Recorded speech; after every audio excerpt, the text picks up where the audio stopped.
Nos encontramos ahora en el siglo X antes de Cristo.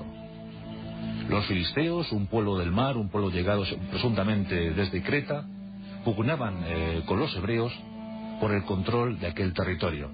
Como veis, este asunto ha perdurado, ¿verdad?, a lo largo de los siglos. Lo cierto es que por entonces el primero de los reyes hebreos, Saúl, se las veía y deseaba con los filisteos para ver quién asumía el gobierno de aquellas tierras casi sagradas. Se cuenta que la situación para los ejércitos judíos era algo desesperada y que los filisteos presionaban con fuerza. La verdad es que la leyenda negra que cayó sobre los filisteos con el asunto de Sansón y otros, pues se ha mantenido hasta nuestros siglos. Pero en aquel momento los filisteos constituían una fuerza más que efectiva ante el empuje judío. Finalmente, tanta sangre diezmó las filas en uno y otro bando. Repito, nos encontramos a principios del siglo X antes de Cristo. Hoy en día, este duelo que se va a dar a continuación entre David, un modesto campesino, un pastorcillo, y Goliat, el gran campeón, el gran guerrero de los filisteos, pues parece que la arqueología lo ha certificado, le ha dado cierta credibilidad por algunos hallazgos en vasijas, en anillos, donde aparece inscrito el nombre de Goliat. Bien, lo cierto es que, como os digo, la sangre se había adueñado de aquel campo de batalla. Todos querían controlar Palestina y todos querían saber quién o quiénes dominarían la situación a partir de entonces.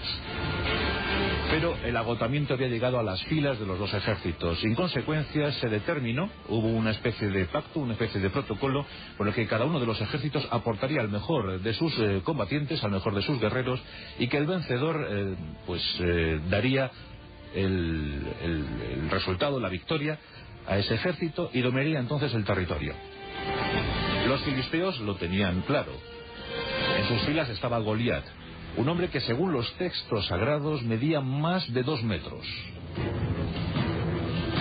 Un peso bastante considerable, suficiente en todo caso para ceñir su gran armadura, su lanza de acometida y un espadón de grandes dimensiones. Yelmo, en fin, un hombre acorazado y de más de 2 metros en aquella época debía ser algo impresionante. Goliat, muy confiado, avanzó sin saber todavía a quién se debía medir.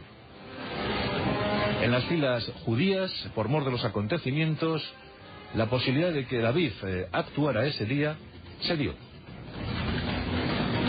Y por misterios de la historia, el pequeño pastorcillo, dicen que de dimensiones reducidas, pues debía medir poco más de 1,5 metros, se convirtió en el adelantado, en el paladín, en el campeón del ejército hebreo.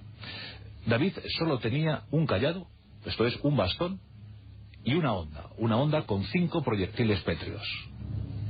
Goliat sonrió ampliamente. David y Goliat se situaron uno frente al otro. Goliat bajó lentamente su lanza. Sospecho que llegó a pensar que aquello no duraría más de 30 segundos. Ni siquiera desenvainó. Pensó que con la lanza ensartaría al débil enemigo y caso acabado. Palestina sería de los filisteos. David, algo inquieto, comenzó a merodear a su enemigo. Se situó a una distancia prudente, suficiente para que la lanza no le clavara. Cogió una de sus piedras, volteó la honda y apuntó de tal manera que aquel proyectil fue a impactar entre ceja y ceja, justo en el centro del cráneo de Goliat.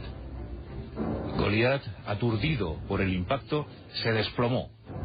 Una mole de esas dimensiones, que se desplomase, yo creo que retumbó todo el campo de batalla. Pero David, muy ágil, consiguió llegar hasta Goliat, quitarle su propia espada y con esta decapitarle. Orgulloso, mostró la cabeza de su enemigo a sus filas y luego a las del enemigo. Los filisteos en ese momento huyeron desfavoridos. La guerra había sido ganada por los hebreos. David se convirtió en el segundo rey de los judíos, inaugurando toda una saga, toda una dinastía. David tuvo un sueño, el de elevar un templo en Jerusalén. Ese sueño lo pudo concluir su propio hijo Salomón.